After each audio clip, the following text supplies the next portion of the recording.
Outro é... E o outro é o Cyber Brasiliana, do Richard Jaggs, que eu acho que está presente aqui também, não estou achando ele. Ah, ele está na outra sala, lá na venda dos livros, né?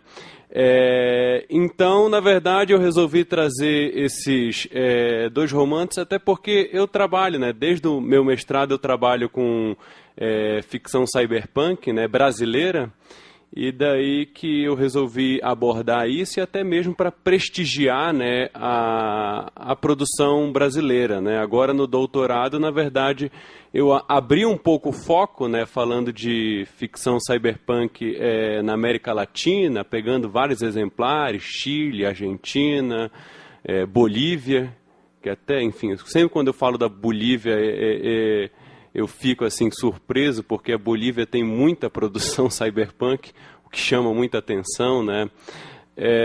Enfim, Cuba, que também chama atenção, né? Como é que, enfim, né, um país socialista pode produzir um gênero que para muitos marxistas, né, um dos autores que eu trabalho, o Jameson, né, vai dizer que o cyberpunk é a expressão literária máxima, né, do capitalismo tardio. E já aproveitando esse gancho, a minha leitura realmente vai partir dessa ideia, né?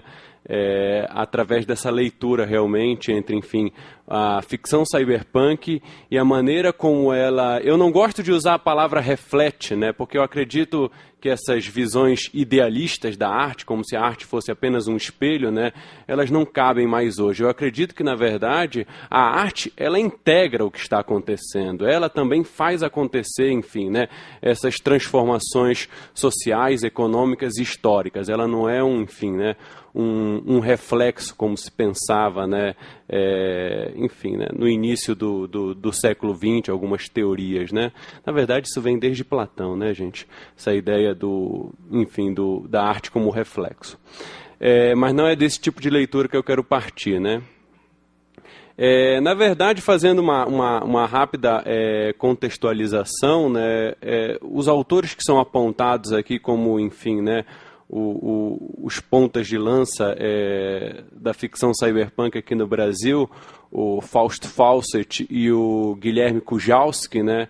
O Fausto Fawcett com Santa Clara Poltergeist, de 91, e o Guilherme Kujalski com Piritas Siderais, de 94. O interessante é que esses autores eles não tiveram um contato direto com a ficção cyberpunk, o que de certa forma até reforça o argumento do Fábio, né?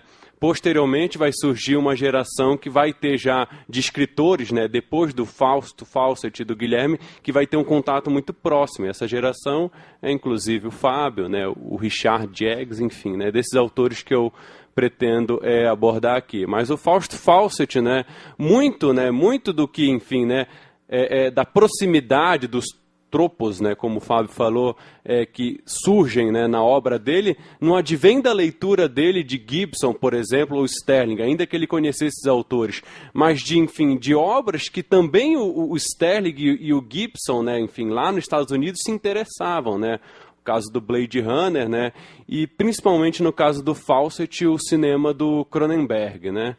Se você pegar o primeiro, o Fawcett é o da Cátia Flávia, né, gente? É esse mesmo, né? Da calcinha Exocet, né? O míssil francês, né? Então, se você pegar o Fausto Fawcett e o Robôs Efêmeros, que é um vinil, né? Enfim, né? O primeiro álbum do Fawcett, de 87, na contracapa tem uma imagem do cartaz do Scanners, né? Do Cronenberg, aquela imagem clássica do cara quase explodindo a cabeça dele, né? Enfim, isso mostra, né? Enfim, e o cinema do Cronenberg ele tem uma proximidade muito grande realmente com a ficção cyberpunk.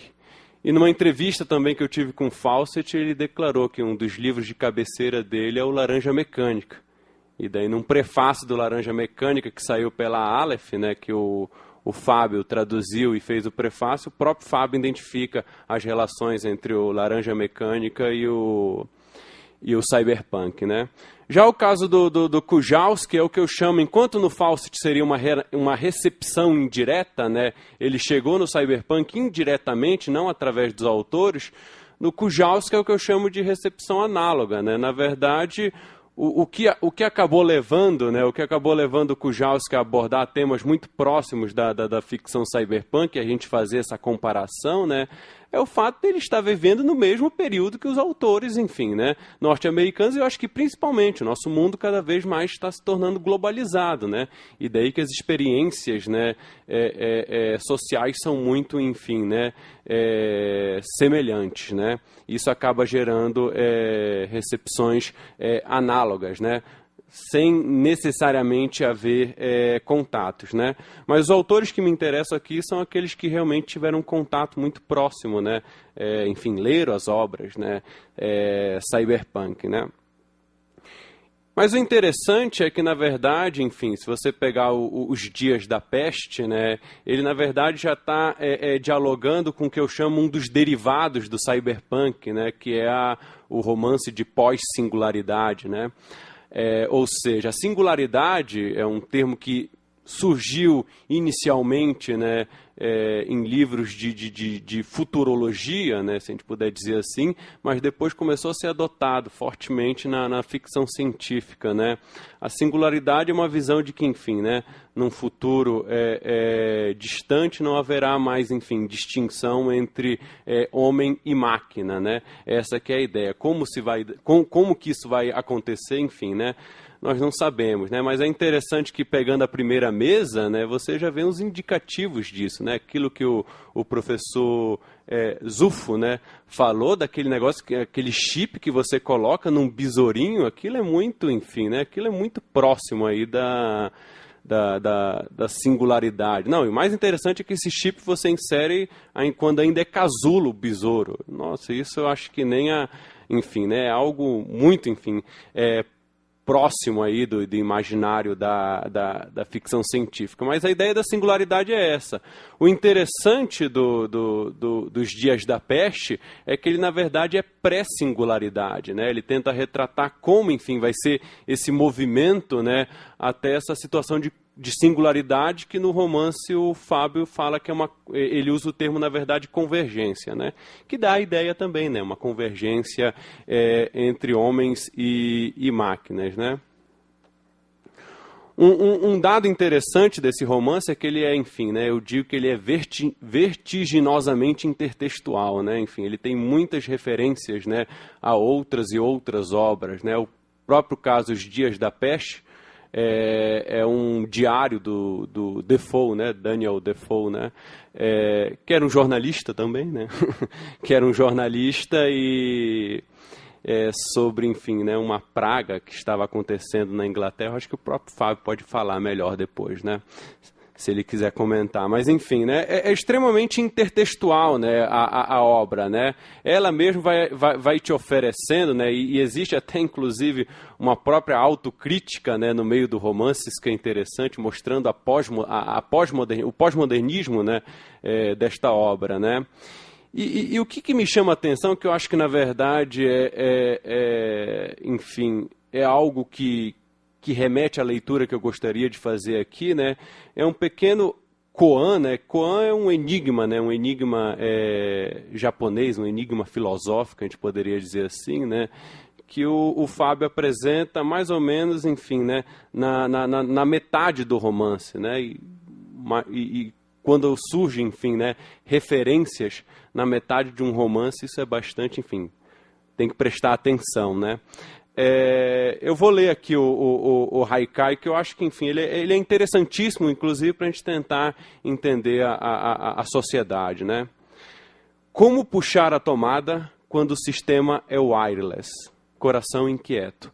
Ou seja, né, o que está se discutindo aqui, e essa que é a leitura que eu tento trazer, né, é justamente como, enfim, né, a ideia de puxar a tomada, enfim, como sabotar, né, como subverter o sistema de hoje, né? Ou seja, como você conseguir pensar em algo além, né?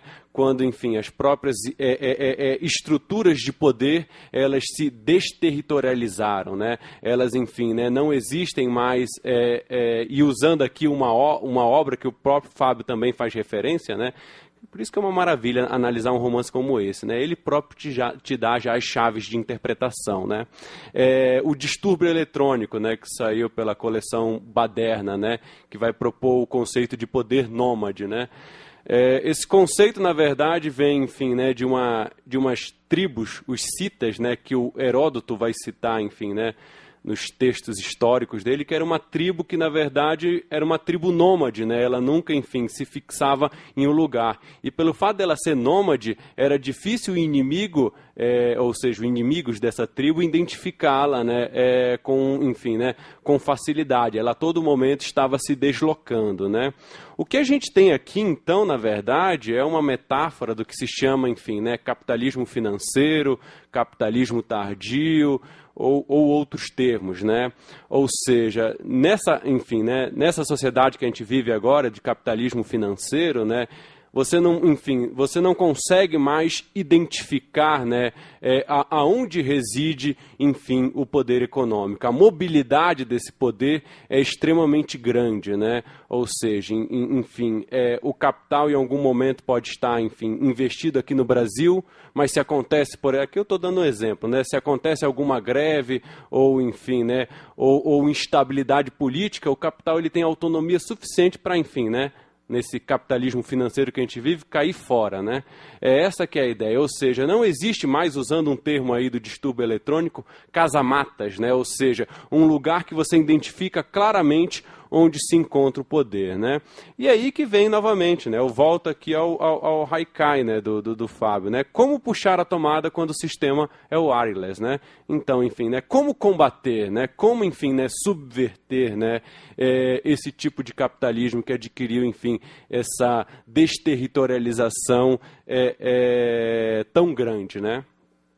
É daí, então, né, que um autor no qual eu baseio minha leitura, o Stefan Shaviro, ele vai dizer que a singularidade é realmente uma fantasia, né, do capital financeiro, né? Tem a ver com isso que eu acabei de explicar, né? Mas para o autor tem a ver também com a própria ideia de capital financeiro, né? Que vai muito além daquele capital que o Marx especulava lá no século XIX, daquela relação básica entre valor de troca e valor de uso, né? Hoje o que você tem já é, enfim, um capital exponencial, é valor de troca sendo trocado por valor de troca.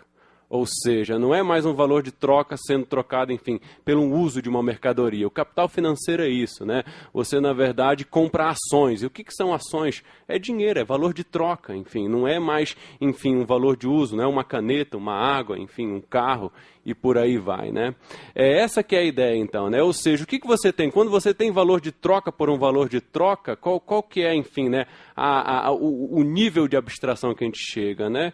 É um momento que, na verdade, enfim, a qualidade inerente das coisas se perde, ou seja, isso que se chamava valor de uso, né? E a realidade da singularidade é essa, né? Essa ficção da singularidade, né? Você, enfim, né, não tem mais nenhuma qualidade inerente às coisas, né? O próprio Fábio brinca, né? Que, enfim, né, chegará um momento, né? Isso está no prefácio diegético da obra. Ele cria enfim, ele inventa, né, um prefácio como se fosse escrito pelas pessoas que já vivem, né, na convergência, escrevendo sobre esse período, enfim, pré-convergência, né? E daí que ele brinca, né, que chegará um momento, enfim, né, que todos podem abolir a orientação espacial standard ou padrão do corpo humano dito tradicional, né? Enfim, ou seja, até mesmo, enfim, né, a localização do braço, da perna, enfim, da cabeça, num momento de singularidade isso já não fará mais sentido, né? No momento, enfim, né, de relação entre, enfim, de uma falta de distinção, né, entre máquinas e humanos, né? Ou seja, né, o que tem de interessante, aí eu pego novamente uma citação do Shaviro, né, é que, na verdade, e isso já é uma uma distinção entre o cyberpunk, né, é que esse gênero da singularidade, ele já não é mais necessariamente distópico, né? Eu até comentei uma vez isso com o Fábio, né? O Chaviro, por exemplo, analisando Acelerando, que é um exemplo do Charles, é um romance do Charles Stross, né, que trabalha com essa temática da singularidade, ele vai dizer que é um romance tecno-utópico, né? E daí o Chaviro vai concluir, né? Ele vai concluir que, enfim, diante dessa obra, né, o capitalismo em si é hoje diretamente e imediatamente utópico. E isto é, talvez, a coisa mais aterrorizante a respeito dele, né? Aterrorizante para um marxista, né? Enfim, né? E para mim também, né, que estou partindo desse referencial teórico, né? Mas, enfim, o que ele quer dizer, né? Que hoje o próprio capitalismo ele consegue produzir